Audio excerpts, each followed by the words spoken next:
করে ঘরের মেয়ে ভবানীপুরে। ভবানীপুরের আনাচে কানাচে এই পোস্টার চোখে পড়বেই।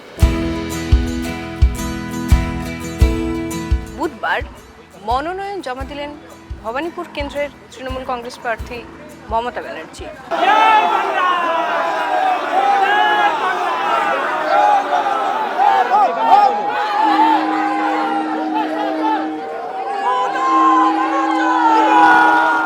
মমতা ব্যানার্জির ভোটের ট্যাগলাইন বাংলার মেয়ে।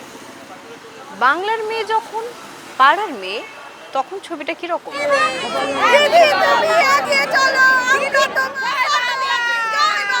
এই যে মানুষের বিপুল উচ্ছ্বাস, এটা নিয়ে কি বলবেন?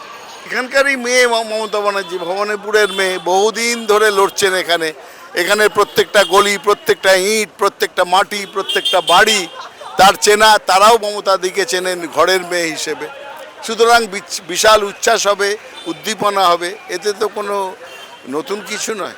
ভবানীপুরের লোকজন, কালীঘাট চত্বরের লোকজন, যাদের পাড়ার মেয়ে মমতা ব্যানার্জি, যারা বিপদে আপদে ছোট থেকে বড় বেলায় যে কোনো সময় দেখছেন মমতা ব্যানার্জিকে, তারা কি বলছেন?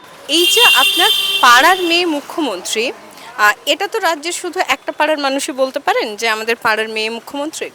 তো মমতা ব্যানার্জিকে আপনি কত বছর বয়স থেকে দেখছেন? অল্প বয়স থেকেই দেখছি। তিনি যতবার কালীঘাটে পুজো দিতে আসেন, এটা প্রায় সকলেই জানেন, ততবার তার সঙ্গী আপনি থাকেন। তো এই দীর্ঘ সময় ধরে যে আপনি দেখছেন মমতা ব্যানার্জিকে, ঠিক কত বছর ধরে আপনি দেখছেন? না, আমি দেখছি যখন থেকে দিদি হয়নি, যখনও তিনি সাধারণ, যখন যাদবপুর কেন্দ্রে ওই কী নাম যেন সিপিএমের ওনাকে হারিয়েছিলেন, তার আগে থেকেই জানি দিদিকে। আমার যতটা জ্ঞান, তখন আমার 25-26 বছর বয়স থেকে মানে জ্ঞান অবস্থা, তখন দেখছি মমতা ব্যানার্জি মানে আন্দোলন করতো। তখন সিপিএমের রাজ ছিল, তখন আন্দোলন করতো, অনেক মারধরও খেয়েছে মমতা ব্যানার্জি। ভালোই লাগে দেখতে। হ্যাঁ, যখন সেখানে হেঁটে যায় তখন আমরা দাঁড়িয়ে থাকি দেখার জন্যে, বা এখানে পুজোতে উদ্বোধন করতে আসে আমাদের মুখ্য দলে পুজোতে, তখন দেখি। উনি আমার দিদির মতো, আমরা সবাই ওনাকে ভালোবাসি। আমার উপকার যে করবে তাকে তো ভালোই লাগবে। আমার তো সব রকম উপকারই পাচ্ছি। আমাদের ভালোভাবে দেখছে, কারণ আমাদের এখান থেকে যাতায়াত করে পুজোর সময়, আমাদেরকে নমস্কার করে যায়, দাঁড়িয়ে কথা উপরে যায়, গা কাটা দিয়ে উঠছে। কোনো খারাপ ব্যবহার কোনো দিন আজ পর্যন্ত, যে কোনো কাজের জন্য আমি যদি ওর বাড়িতেই যাই, আমার সে কাজ করে যায়, ফিরে আসতে হয় না খালি হাতে।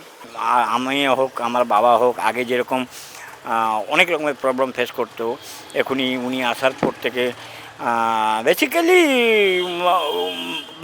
পার্টিকুলারলি আমি বলছি I satisfied with Mamata Banerjee.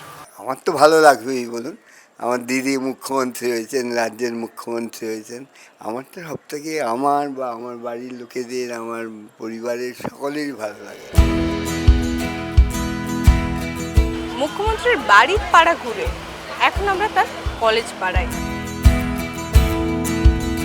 Mamata Banerjee যখন কলেজের ছাত্রী ছিলেন, পড়ুয়া ছিলেন, তখনও কি আপনার চায়ের দোকান ছিল কলেজে কন্যারে ছিল, ওই রকের কাছে দোকান ছিল। যখন দিদি কলেজ থেকে বেরিয়ে হাজার দিকে সাইডে ব্যাগ নিয়ে যেতে দেখেছি আমি।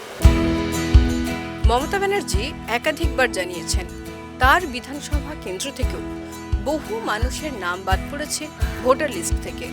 তারা কারা, তাদেরই খোঁজ করছে আজকাল.in। মনোরঞ্জন মণ্ডল, হ্যাঁ, অনেক বছর ধরে আছি।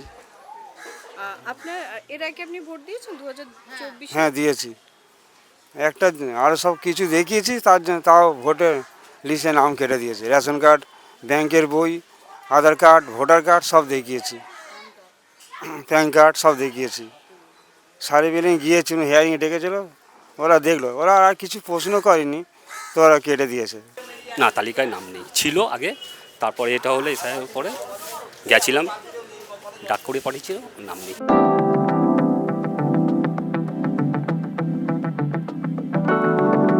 আমার জন্ম এখানে, আমার নানা এসেছিল 1925-এ, আর আমার ঢাবা এই বছরে 100 সাল হয়ে যাচ্ছে। সাত সকালে চায়ের কাপ হাতে নিয়ে শুরু হয়েছিল উত্তর খোঁজা। কালীঘাট, চেতলা, এলগিন সব পেরিয়ে সন্ধে নামার মুখে আমরা বহু মানুষের বহু কথা শুনলাম। মমতা ব্যানার্জিকে নিয়ে তারা কি ভাবছেন, ভোট নিয়ে কি ভাবছেন, কি ভাবছেন তৃণমূল সরকারের বিভিন্ন প্রকল্প নিয়ে, কে কোন বয়স থেকে দেখছেন মমতা ব্যানার্জিকে, বাংলার মেয়ে পাড়ার মেয়ে হলে বিষয়টা কি রকম, আবেগ কতটা, সে সমস্ত কিছু উত্তর খুঁজলাম আমরা। ভোটের খবর, ভবানীপুরের খবর, দেশের খবর, বিদেশের খবর, যে কোনো খবর জানতে চোখ থাকুক আজকাল.in এর পর্দায়।